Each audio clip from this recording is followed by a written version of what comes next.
Hi, welcome back. So you've seen a little bit about the action of drugs and how they work in the brain, and as you've read in the book, drugs can also be classified by how safe they are, and usually that's described as a therapeutic ratio. That is the ratio of the effective dose to the dose at which half of the people who take it die, or the LD50. You can see from this slide that the therapeutic ratio of commonly used drugs can vary widely from 5 or 6 for heroin or even Tylenol to marijuana or LSD, which are incredibly non-toxic and have almost no known overdose limit. This table, taken from your textbook, shows you other details of the therapeutic ratio and safety of some other drugs. Of course, beyond just safety and risk of overdose, what most people are concerned about with drugs is the risk of dependence and addiction. The truth is, not all users become dependent, and the range is generally very low and can range to as high as 30 or 40%, which of course can be quite a high number. There are a wide range of cultural and biological factors that influence whether a certain person will become addicted to a certain drug. But the process of addiction takes time and takes specific behaviors and repeated use of the drug. Defining addiction is not at all straightforward, and it's not clear how you can say whether a drug is addictive or not except by the behavior of the people who use it. The most important factor to consider in addiction is that the user continues to use the drug even in spite of knowledge that the behavior of using the drug could be harmful, either financially, socially, physically, or emotionally. Addicts are usually characterized by some amount of ambivalence. That is, they have some desire to quit, but find it difficult to do so or make excuses why not to try. Further, addiction is most often characterized by physical dependence and the presence of withdrawal symptoms when the drug is removed. So let's stress that. Addiction is characterized by at least these three things: withdrawal, tolerance, and craving. Withdrawal are unpleasant physiological or psychological symptoms experienced in the absence of a drug. These can range from headaches and irritability, to flu-like symptoms, to tremors, seizure, and even death. The addict will do almost anything to avoid these withdrawal symptoms. The most severe withdrawal symptoms known tend to occur with alcohol and with narcotics. But other drugs can produce withdrawal symptoms, including marijuana, antidepressants, benzodiazepines, and of course, cigarettes. Next, we have the phenomenon of tolerance, which is a progressive decrease of the drug's effect, or in behavioral terms, the user needs more and more of the drug to achieve the same feeling. Tolerance can come about due to metabolic changes. The body now processes alcohol faster, let's say, or through psychological changes where the user becomes more attuned to the effect of the drug. In any case, tolerance is very important in addiction processes because it leads the user to use more and more drugs and use the drug more often. And finally, the main aspect of addiction, of course, is craving. Addicts become incredibly sensitive to the incentives to use drugs.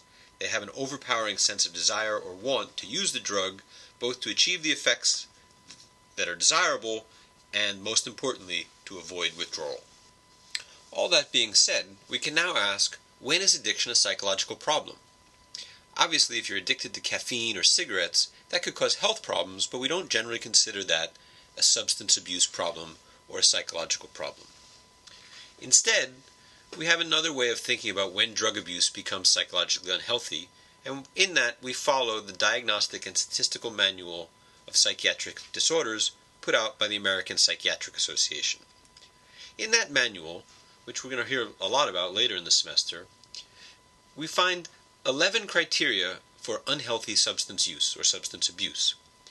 And according to the Diagnostic and Statistical Manual, if a person exhibits 2 or 3 of those criteria, they may have a mild substance abuse disorder. If they have 6 or more of those criteria, that's considered a severe disorder, and the person has a psychological disorder called substance abuse disorder. A quick look at some of these criteria will not be really surprising. These include things like taking the substance more than you want to, wanting to cut down and not being able to, cravings and urging to use the substance, shirking responsibilities because you want to use the substance or because you're using the substance, continuing to use the substance when it causes relationship problems that you know of, giving up important social activities because you'd rather be doing drugs. If you have many of these characteristics, a psychologist would diagnose you as substance abuse disorder. We can see from looking at these criteria that it's not the drug itself that makes a drug abusive, but how it is used. The crucial thing for whether a drug has a great potential for abuse, of course, is how strongly it produces withdrawal, tolerance, and craving. So let's look at some of the most commonly abused drugs. People have been known to abuse almost any drug, and any drug that produces tolerance or withdrawal, and craving, of course, can be part of a substance abuse disorder. Perhaps the prototypical addictive drugs are the opiates, or the narcotics. Opiate addiction has high personal and social costs, mainly because opiate and narcotics, heroin, are illegal, and so the addict, by definition, becomes a criminal. Secondly, narcotics are particularly addictive because they generate tolerance quite quickly. The habit thus becomes more and more expensive or more difficult to achieve the desired high or to satisfy the cravings. Aside from this criminality, opiate addiction, narcotic addiction, because they're often used as injectables, presents a great cost to society in the spread of contagious diseases like hepatitis or the virus that causes AIDS. Finally, the narcotics can be quite dangerous because as illegal drugs, it's difficult to judge the dosage. And addicts can quite easily overdose with fatal consequences because they receive drugs that are more potent than they're used to taking, or because they have relapsed after a long period of abstinence and they don't have the tolerance they're quite used to. This may have been a factor in the recent death of Philip Seymour Hoffman when he relapsed to narcotics abuse. As a contrast, let's turn to a drug that's generally not considered to be a psychological problem for addicts, nicotine. Nicotine is an extremely addictive drug, and it accounts for many more deaths than those due to narcotics or any of the other so-called hard drugs. The combination of nicotine and other substances in the smoke is carcinogenic and leads to cancer of the lungs, mouth, throat, and esophagus, in addition to heart disease and many other terrible health effects. The prevalence of smoking is, of course, many times greater than the use of heroin or any of the other illegal drugs. Approximately 1/3 of the adult population of the world smokes, and in developing countries, that's a very much larger number indeed.